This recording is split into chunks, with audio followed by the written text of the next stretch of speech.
Hi friends, and welcome back to episode 2, but week 1 of our main floor renovation. Just to recap, I'm Deborah with Be Vintage Style. So I've been dealing with a leaky faucet for months that I resorted to putting a jug under, or I would go down underneath and shut the hot water valve off so that my tap would stop leaking. I had to hip check my drawers because they were so old and sticky.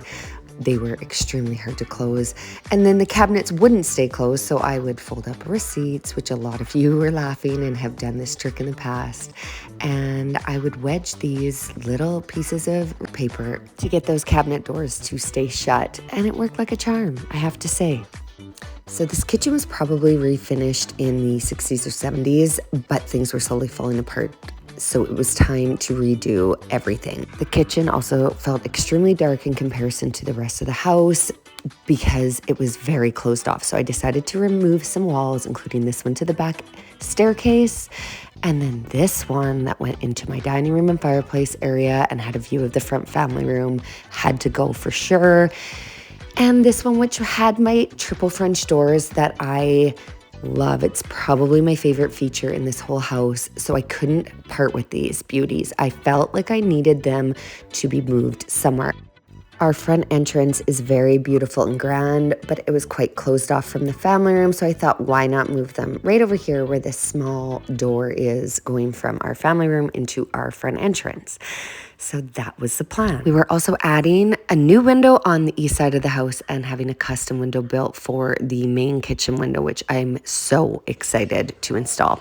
So the week began packing up the entire main floor. I have a herniated disc in my back right now, so this was a very hard feat to not be able to lift much, but the family all came together and we got it done. Most of the items in our home we packed into Tupperware bins and put in storage in our basement, and then we wrapped the bigger pieces of furniture in cellophane and stored them in this corner. I decided last minute I wanted an outdoor kitchen instead of bringing in our trailer. So here we are on Sunday covering our deck and putting in this adorable outdoor kitchen, which I will give you a tour next week of this one.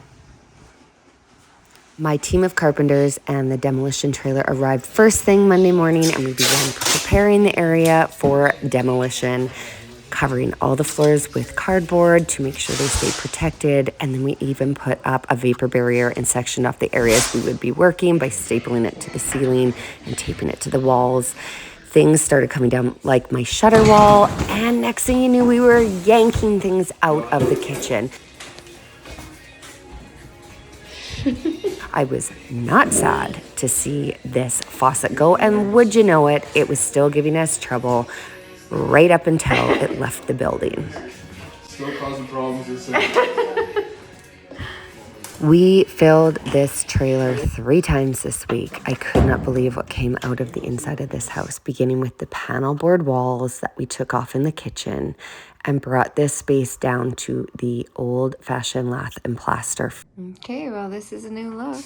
One of the only disappointments so far in this renovation has been this fireplace. Not quite what I was expecting there.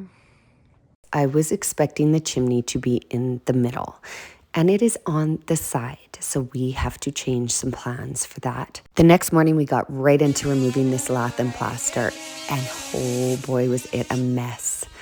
I could not believe the dust everywhere. Even with all the preparation work that we did, there was dust all the way up to my attic. Yikes. Things started arriving that morning, like the custom supports and beams. It didn't take long for my team of carpenters to start taking down walls. They also were really great about keeping any of the original trims and moldings for when we put things back together so that it still has those pieces of history.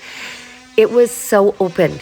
As soon as they started taking that lath and plaster down, I could see that the vision was coming to life, even with all the framing still up. This was day 2, my friends, and they had already taken the walls down. To say I was excited is an understatement. I was literally doing cartwheels through my kitchen. The team put up temporary walls to support the load-bearing walls we were removing, and they slowly, piece by piece, took out the old walls. Then they installed the beautiful beams. These were very hard to put up, but boy, did these guys know what they were doing.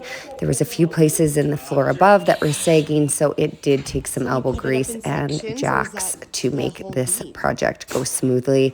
But they did it seamlessly and flawlessly in one afternoon.